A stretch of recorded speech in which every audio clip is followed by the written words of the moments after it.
lovelies, and welcome to this week's episode of Unwanted Parenting Advice. This week we're going to be talking all about self-care. So if you've ever been in that struggle of knowing that self-care is important, but feeling like if one more person tells you to do it, you're going to punch them in the face, this is the week for you. I'm Olivia, and get ready because here comes some unwanted parenting advice.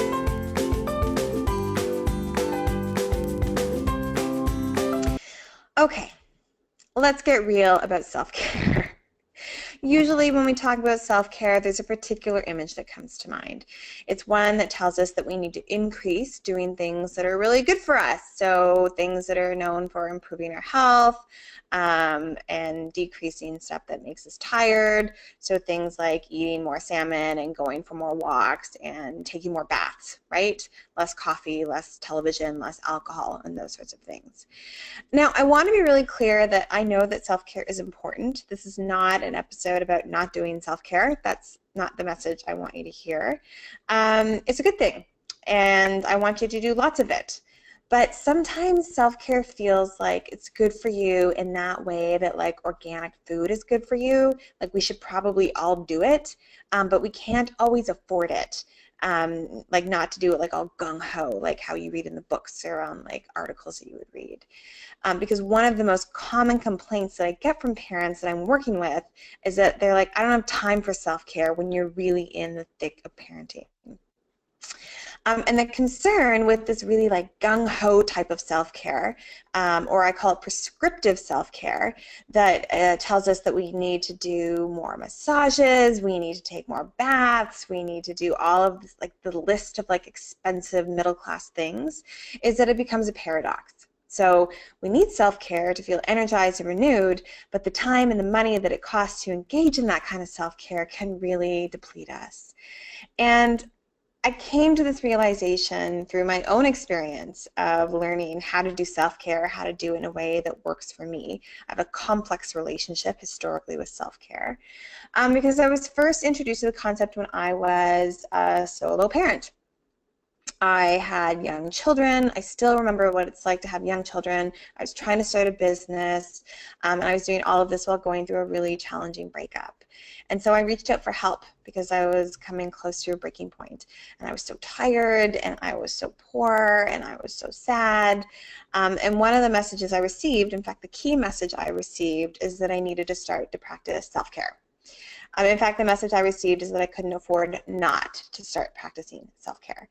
But there wasn't a lot of discussion about what that would mean for me. There was a judgment around the activities that I was using to cope and a prescription given to me about how I should be coping in the future. And I dutifully put everything on that list onto my to-do list. So I started meditating every day, and I started journaling, and I started going to yoga multiple times a week, and I started to exercise, and I started to eat healthier and cook more food at home and try to go to bed earlier. And I was so excited. I'm like, oh man, I'm going to be so zen. And I couldn't wait. I couldn't wait to feel more zen. But I actually didn't become more zen because my self-care prescription was kind of the worst. Every activity that I was supposed to do became one more thing that I needed to find time for during my really long, never-ending days. And before long, I really started to resent having to do my self-care activities. And so at first I did them religiously, and then I did them half-heartedly, and then I started to skip days until I gave it up completely, and I went back to my old coping strategies of doing things that made me happy. So drinking wine, eating ice cream out of the tub, watching zombie television shows like late into the night, all the things that brought me joy in a really difficult time in my life. But something was different this time. So before I was thinking about self-care, I was happily drinking wine and watching zombie movies late into the night. But after I was like, oh, I have this self-care prescription, I couldn't relax because there was this nagging voice in the back of my head that said, you shouldn't be watching TV right now. You should be meditating. If you're tired tomorrow, it's going to be your fault because you aren't doing self-care right, and so you don't get to complain about this. And it took me months, actually, to get over this failed experiment, and I had lots of shame and lots of guilt over not doing self-care right until I was finally able to chill out and relax a little bit again. And I know I'm not alone in this because I've talked to several, I talked to lots of you about the challenge of, oh, I should be doing self-care and I should be doing this. Anytime I hear a should, I'm like, ooh, let's explore that a little bit more. And I want us to be done with this type of prescriptive self-care. It's this upper middle class, white feminist self-care that basically gives us a list of expensive tasks or time-consuming tasks that we need to start and engage in. And that doesn't mean that you need to stop meditating or journaling or eating salmon. I actually do all of those things now, believe it or not. What I mean by prescriptive self-care is that self-care that's done out of a should, or self-care that feels like a chore. Because when we're just trying to survive, when we have young kids at home and we're not sleeping and we're facing a lot of challenges, you need self-care that's designed to help you cope, right? Until you have the mental and physical and emotional or financial space to do self-care that requires that you do things that are much more demanding of your time and your energy. So it was through this process that I started to really reconceptualize, like, what could self-care mean? If it's not a list of, yoga poses, what else could it mean? And from this, I came up with the self-care cards. You are welcome to download the self-care cards. You can head on over to my website. You can download it there for free. Please sign up for my mailing list if you do decide to download. But the self-care cards chunk out self-care into 4 distinct categories. The first is, who are the list of people that you can reach out to? So on those really tough days, when you're feeling alone, you're feeling isolated, when you need someone to hold the space for you, who can you call on? So this could be for physical support, like, please come and watch my kids so I can take a shower. Emotional support, I need to call and cry and just have you kind of listen for a while. Spiritual support, so it could, anything that makes you feel relief or gives you what you need in any given moment. Know who those people are and know how to contact them, and maybe even tell them, hey, I'm going to use you in this way because I'm having a really tough time right now. The second thing is to think of moments of joy. Building in moments of joy into your day. So what are the things that make you feel a little bit better in really tough moments? So the moments where you feel overwhelmed or like you're not coping, what helps? So this could be things like, I'm going to lock myself in the bathroom and I'm going to cry for a little bit. You can put that right there on your list. It could be that you're going to turn on your favorite music and you're going to dance around in your underpants for a bit because that's what you have available home alone with your kids. It could be that you do things like practice a mindful moment where you close your eyes and you try to get grounded and try to identify things all around you. Just really listen to what's going on, really feel your body in the chair.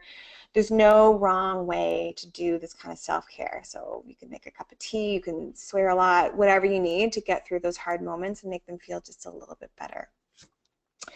The fourth are things that feel good when you do them more long-term or more ongoing. So this is the bucket where we would put things like meditating, journaling, getting exercise, trying to, eat less sugar or whatever it is that feels important for you. So this is where you would want to put things that, sometimes it takes a little bit of effort, a little bit of planning, a little bit of work, but the more I do them, the better I feel. So I'm going to try and access them as much as I can, but without the pressure, without the prescription to make them a daily activity. And then the fourth are other sort of mindsets that you can try on. So one of the things that worked really well for me during that time when I was feeling so sort of frenzied and out of control is I would try to envision my life as a sitcom. So rather than saying wow, life is really tough right now, I'm feeling really victimized by everything that's going on around me, I would see myself as a character in a sitcom. So of course my 4-year-old would refuse to put pants on because he was a bunny, and bunnies don't wear pants even though we have 5 minutes until we have to be out the door, and we're having this talk right now, because that's the sort of things that happen to parents on sitcoms. And so I tried to use humor as a way to diffuse some of the tough mood stuff that I was going through. But you can really use anything. You can use mantras like, this is just a moment in time, this will pass, you're welcome to borrow my sitcom one. Some people like to use things like I'm learning resilience or my children are learning resilience right now. Anything that sort of adds a layer of comfort or relief, a mindset that you can sort of step into or try on during those really tough moments. So those are the 4 buckets that you're going to find on the self-care card, and it's sort of an interesting activity to spend some time thinking about, like, yeah, what does make me feel better the more I do it? What does make me feel better in the moment, and who's on my support team? So I'm going to encourage you to go over to the website right now. The link is below.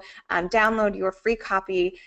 Sign up for my mailing list so you get all the lovely freebies, and be sure to subscribe below or email me if you have any questions. Until next time, stay vigilant against unwanted parenting advice. Thanks for watching.